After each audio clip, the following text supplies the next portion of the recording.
Olá!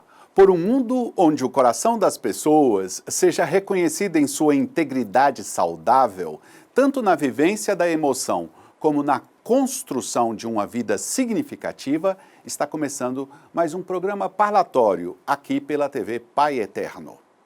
E o coração, como vai? Este é o tema do nosso programa de hoje.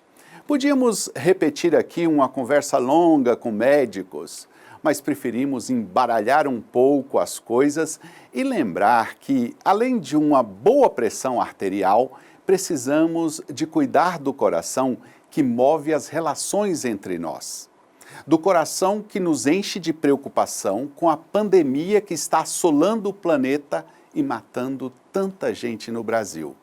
Do coração que é esse lugar onde nos ensinaram que mora o bem-querer e o mal-querer. Onde mora a alegria de servir, como também pode ser o lugar para se guardar o rancor e o ressentimento. Um espaço que pode ser inundado de luz ou de trevas. Lembremos, o coração pode se escurecer, murchar e morrer, antes de ter chegado a nossa hora de ir para o cemitério. Afinal, se o coração para, a gente morre, nos dois sentidos. Convidamos para conversar conosco sobre esse assunto tão especial um grande profissional da neuropsicologia, o brasiliense Dr. Rafael Pozzobon Campagnolo. Ele faz trabalho clínico, mas também realiza um excelente serviço por meio de cursos na internet.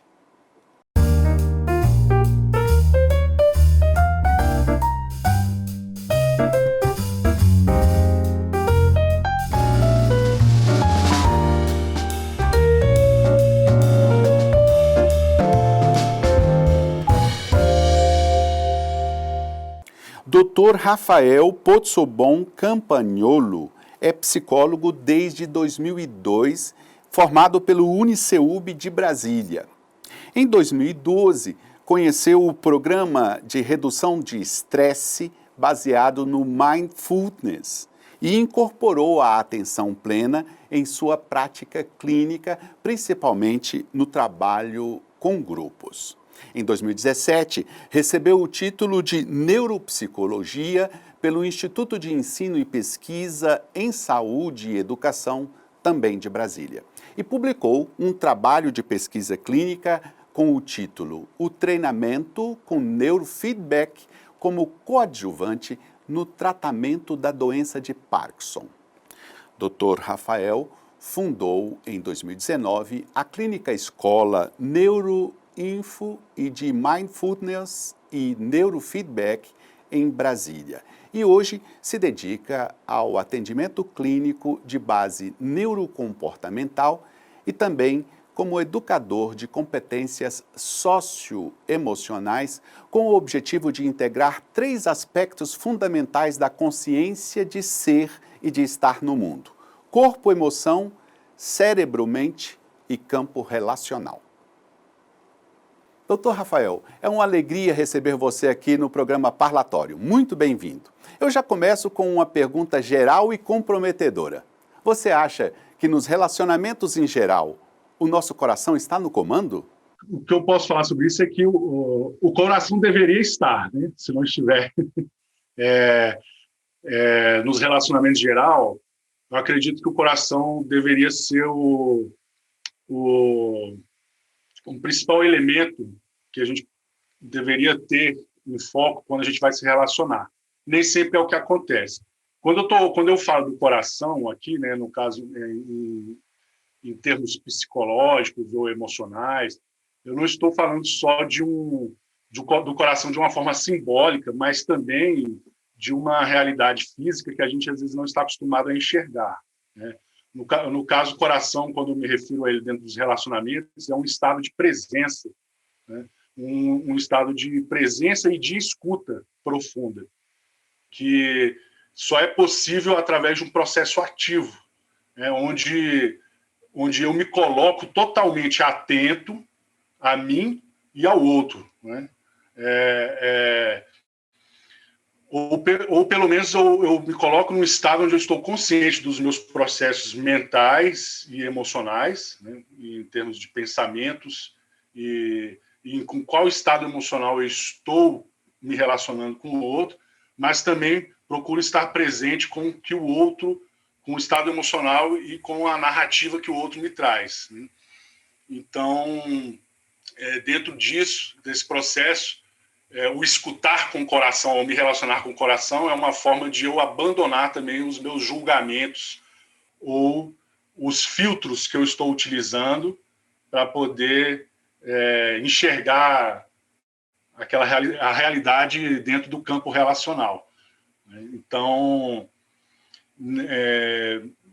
quando eu adquiro esse nível de presença dentro de mim, que seria estar presente no meu coração com a pessoa, é onde eu consigo, mesmo que eu não saiba exatamente qual é a realidade do outro ou o que está acontecendo com o outro, pelo menos eu consigo estar presente e acolher, né, aquela pessoa dentro de um espaço de silêncio, né, dentro de mim mesmo, para poder simplesmente estar presente e permitir que algo surja a partir daí, né, e não a partir de pensamentos ou ideias preconcebidas, ou preconceitos ou julgamentos. Então, se a gente conseguir trabalhar, estar nesse estado nas relações, com certeza o nível de profundidade e de riqueza que a gente pode criar dentro de um relacionamento ele é maior. Você dá cursos pela internet e palestras sobre temas importantes com base em neuropsicologia. Em vista disso, eu te faço uma pergunta usando um dos temas que você coloca em uma das suas lives na internet. O que quer dizer, na sua abordagem, criar uma vida significativa? O que é eu criar uma vida significativa? E realmente eu abordo bastante esse tema, não só nos treinamentos ou nas palestras, né? É um tema, inclusive, que de entrada, vamos dizer assim, que acaba sendo base para todo um trabalho quando a gente vai falar sobre inteligência socioemocional, né, ou sobre as questões dessa inteligência, de desenvolver nossas inteligências, né? A vida significativa, eu vou falar um pouco sobre como eu vejo, mas também baseado em como hoje a ciência ou a neurociência da felicidade ou do bem-estar também colocam essa questão, né? E, basicamente, hoje a gente fala em 4 pilares para você desenvolver uma vida significativa ou valorizada, né? E aí eu vou explicar um pouquinho isso, que um dos pilares é você conseguir estabelecer quais são os valores que dão significado para a sua vida, né? E esses valores eles são muito pessoais, eles não são valores necessariamente socialmente aceitos, né? Mas são aqueles que têm significado para você.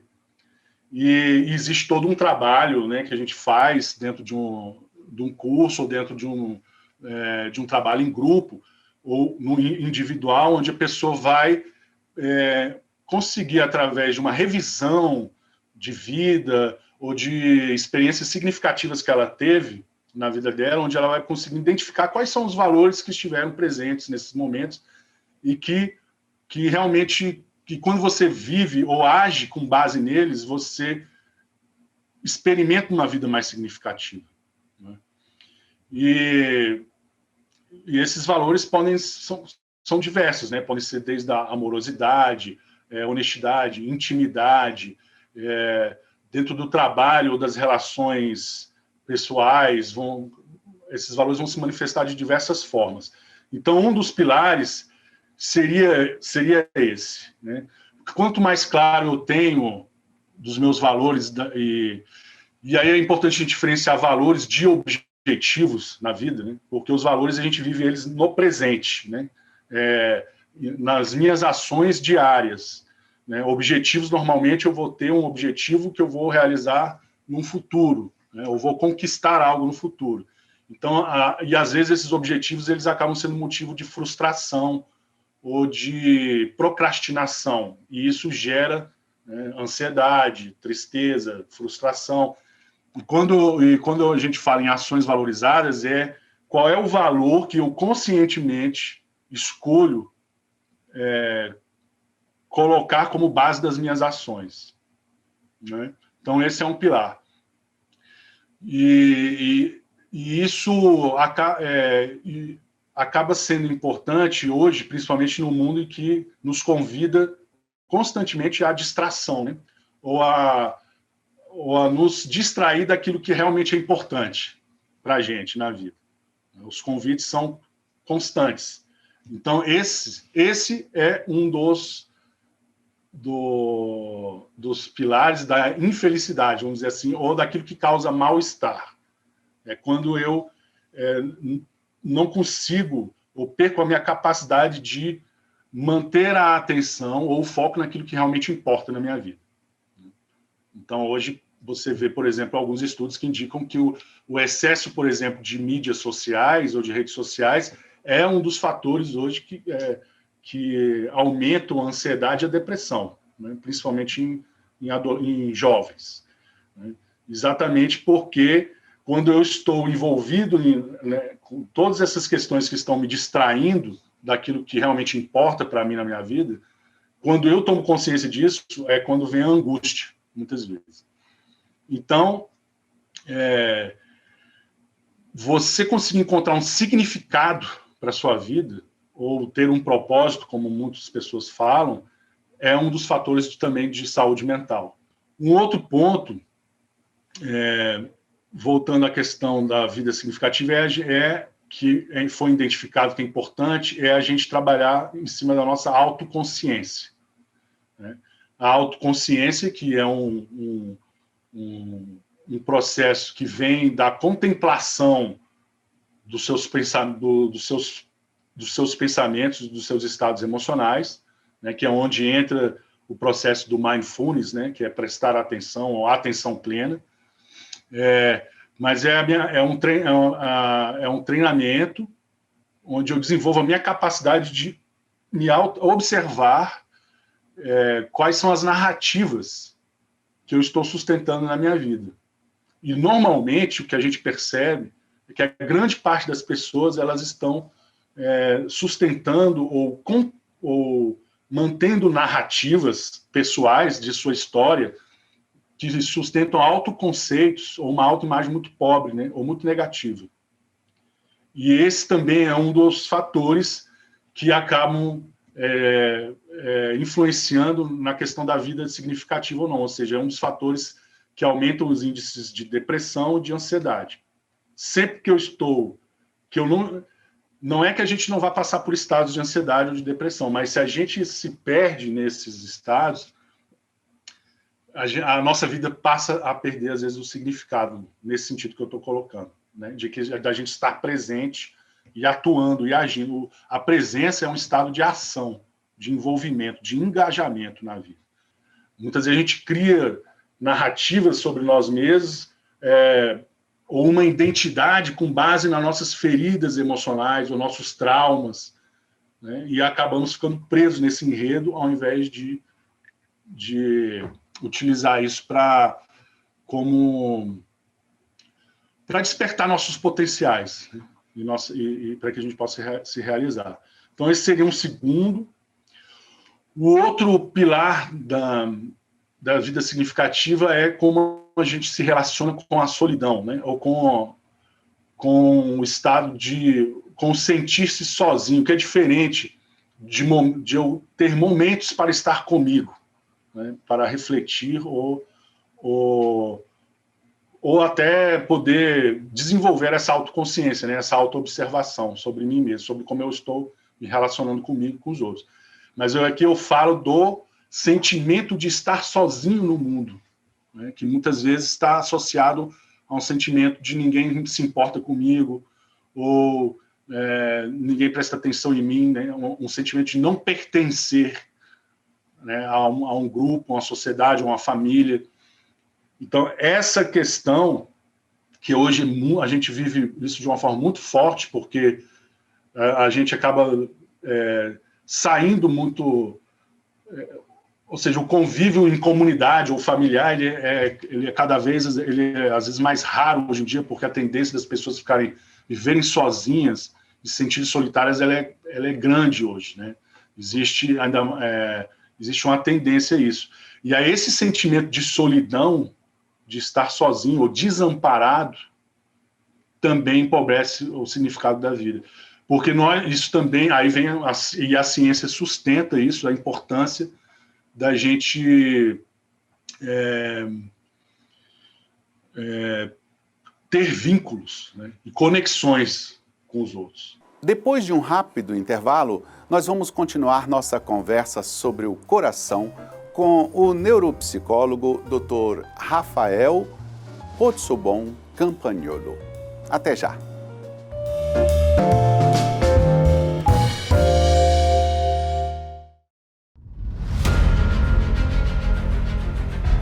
O novo santuário é um lugar de acolhida. Feliz é aquele que escolheste e acolheste. Ele morará em teus átrios. Ficaremos repletos dos bens de tua casa, da santidade do teu templo.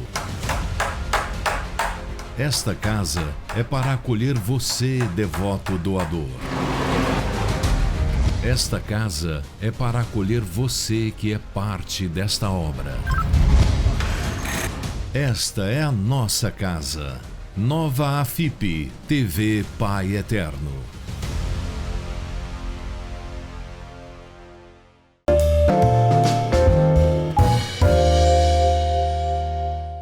Voltamos com o segundo bloco do nosso programa e a segunda parte da nossa conversa muito interessante com o neuropsicólogo Dr. Rafael Pozzobon Campagnolo. A gente está falando aqui do coração. E entendo que um valor tão importante como a compaixão pode ser considerada como uma força que sai do coração. Na sua análise, nesse tempo da pandemia, quando as coisas estão se tornando tão dramáticas, como está o comportamento compassivo do brasileiro? Então, aí nós precisamos avaliar essa situação sobre os três pilares que sustentam a compaixão, vamos dizer assim, como a gente apresenta hoje pelos olhos também da neurociência, né? E dos efeitos que ela tem, que são a autobondade. Esses três elementos seriam a autobondade, né? Como que eu estou sendo bondoso comigo mesmo, e isso também com os demais, e a bondade ela não precisa ser algo que a gente já esteja experimentando agora, né? Mas ela tem um potencial de futuro. Por exemplo, se eu estou numa situação difícil nesse momento, a autobondade às vezes seja falar para mim mesmo, né, que eu possa ter força ou coragem para atravessar essa situação, né? Então, esse é um dos elementos, né, que eu possa estar em paz, que eu possa ter saúde, que eu possa, né? Ela tem um potencial aí de futuro. O outro elemento seria a humanidade compartilhada, né? Reconhecer que nós, como seres humanos, temos elementos comuns e que são compartilhados entre todos, né? Então, todo esse momento em que desperta uma série de vulnerabilidades, medos, raivas, né, que a gente vê tanto, né, são aspectos que são humanos. E o terceiro elemento que entra, que é o mindfulness, que é a gente estar atento a isso. Ou seja, como que eu fico atento ao que eu estou pensando e sentindo com essas emoções em mim, mas também ao outro, né?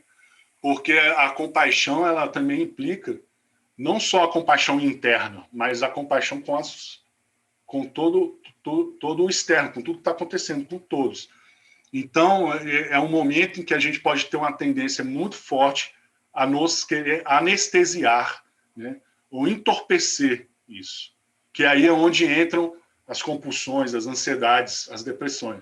Então, e o convite nesse momento, eu acredito, é justamente o oposto, a gente realmente estar presente e atento a essas questões que estão acontecendo com todos nós, para que a gente possa manifestar a compaixão nesse momento, né? Eu vi no seu perfil do Twitter e na sua apresentação lá, você traz uma mensagem muito interessante. Ative a inteligência do seu coração. Doutor Rafael, o que isso significa? Significa que nós temos uma inteligência, uma sabedoria que vem do campo do coração. Quando eu falo campo, eu falo, inclusive, de um campo elétrico, né? Porque nós estamos constantemente funcionando com base na bioeletricidade, né? O nosso cérebro, por exemplo, ele emite frequências, né, de 0 MHz a... Hoje a gente consegue medir aí até 60 Hz que o cérebro, ou mais já, que o cérebro emite, e o nosso coração também tem uma frequência que ele emite constantemente, né? E que muitas vezes, hoje a gente tem uma tendência, por conta do avanço das neurociências, de enxergar como tudo só no cérebro, né? Mas a gente às vezes esquece de ver que nós somos um sistema, um conjunto, um sistema que funciona integrado, né? Cérebro, coração, nosso sistema digestivo, enfim, tudo isso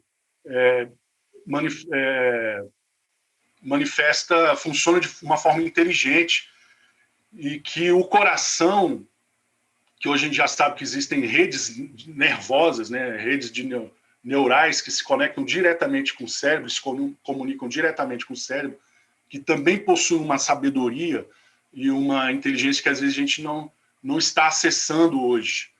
Aqui sempre terminamos pedindo aos nossos convidados que comente uma citação que apresentamos. Para você, trazemos uma palavra do Papa Francisco. Abre aspas. Além da vacina para o corpo, precisamos da vacina para o coração, que é o cuidado. Fecha aspas. Então, além da gente cuidar do corpo e ter os recursos, né, para a gente poder, para que o corpo possa melhorar suas defesas, né, a gente também precisa nos cuidar para manter também o nosso sistema não só imunológico funcionando bem, porque a gente sabe hoje que está diretamente relacionado às questões emocionais, né? O nosso emocional, os nossos níveis de estresse influenciam diretamente a nossa qualidade de vida e a nossa saúde. Então, o autocuidado, não só físico, mas como emocional, mental e espiritual, eles são também muito importantes para que a gente possa atravessar esse momento de uma forma mais inteira, né? Ou com o maior nível de resiliência possível. Porque nós vamos precisar muito da nossa capacidade de resiliência daqui eu acredito, para os próximos bons anos, né? Para poder superar todos os efeitos que ainda estão por vir, né? Por conta da pandemia. Então, o autocuidado, primeiro, ele é essencial para que eu possa cuidar do outro também. A gente tem, às vezes, a ilusão de que se a gente cuidar dos outros, mas sem cuidar da gente, que a gente vai estar fazendo um bom trabalho. Não vai. Né? A gente vai acabar, às vezes, criando um outro problema. Então, a gente ter a consciência de nos cuidar nesse momento, para poder manter esse ciclo de dar e receber os cuidados, ele é importantíssimo. E o autocuidado, nesse sentido, eu vejo muito como a gente reconhecer as nossas vulnerabilidades também, né? E ter, então, aí a autocompaixão e a empatia em relação aos nossos próprios momentos difíceis, ou às nossas próprias dificuldades, sejam quais forem que a gente estiver enfrentando. No caso, falando das vezes das nossas emoções. Então, a gente poder ter a segurança ou ter os recursos para lidar com as nossas vulnerabilidades, né, nesse momento, ela é muito importante, porque às vezes eu vou precisar de um momento para que eu possa cuidar desses aspectos, né? E se eu não cuido deles, chega um ponto aí onde eu posso realmente desmoronar mesmo. Porque a gente desmorona se a gente não se cuidar. Principalmente se você tiver uma atividade onde você está cuidando muito do outro, né? Ou está servindo a outras pessoas, né? Que é muito comum. E o que está sendo muito necessário nesse momento. Então, a gente precisa nos cuidar. E evitar, como eu falei um pouco antes, a fuga por entorpecimento, né? ou anestesiar, porque nesses momentos que a gente não se cuida e perde essa consciência dessa importância, é que nós entramos, às vezes, nas nossas compulsões, né? ou nas impulsividades, nas nossas ansiedades, nas nossas tristezas, e às vezes a gente vai tentar suprir isso através, às vezes, da compulsão alimentar, ou questões como álcool, drogas, ou descarregando nossas raivas de formas inadequadas. Então, isso é um sinal. Se a gente percebe que a gente não está, que a gente está cometendo indulgências nesse sentido, né, contra o nosso corpo ou o nosso ser, é importante a gente parar e ver, opa, que parte de mim que eu não tô cuidando nesse momento, que eu preciso prestar atenção, que aí entra o mindfulness, né? Mas também preciso me tratar com compaixão, bondade, empatia, né? E aí entra a questão da compaixão e os aspectos do coração, que é uma coisa que eu gostaria de fechar nessa ideia da inteligência do coração, que foi perguntada, é que todas essas questões que vêm do coração, como a compaixão ou a autocompaixão, o perdão, né, o amor, são processos ativos, tá? Não é porque a gente pensa que o perdão ou a compaixão é algo que acontece de uma forma passiva. E não, elas implicam que você haja, que você tome ações nessa direção, né? Então, a compaixão, ela se completa se você se você age também para aliviar o sofrimento do outro ou o sofrimento em você mesmo. Então, a gente precisa agir, né? E essa força que vem do coração, ela vem através da ação, de você se envolver, agir, se engajar e se movimentar em uma direção, ou dentro de um propósito, ou dentro de um valor que é significativo para você na sua vida. Dr. Rafael, muitíssimo obrigado pela sua participação aqui no programa. Eu agradeço também muito a você que esteve conosco nesse programa tão interessante de hoje. Muito obrigado e até a próxima!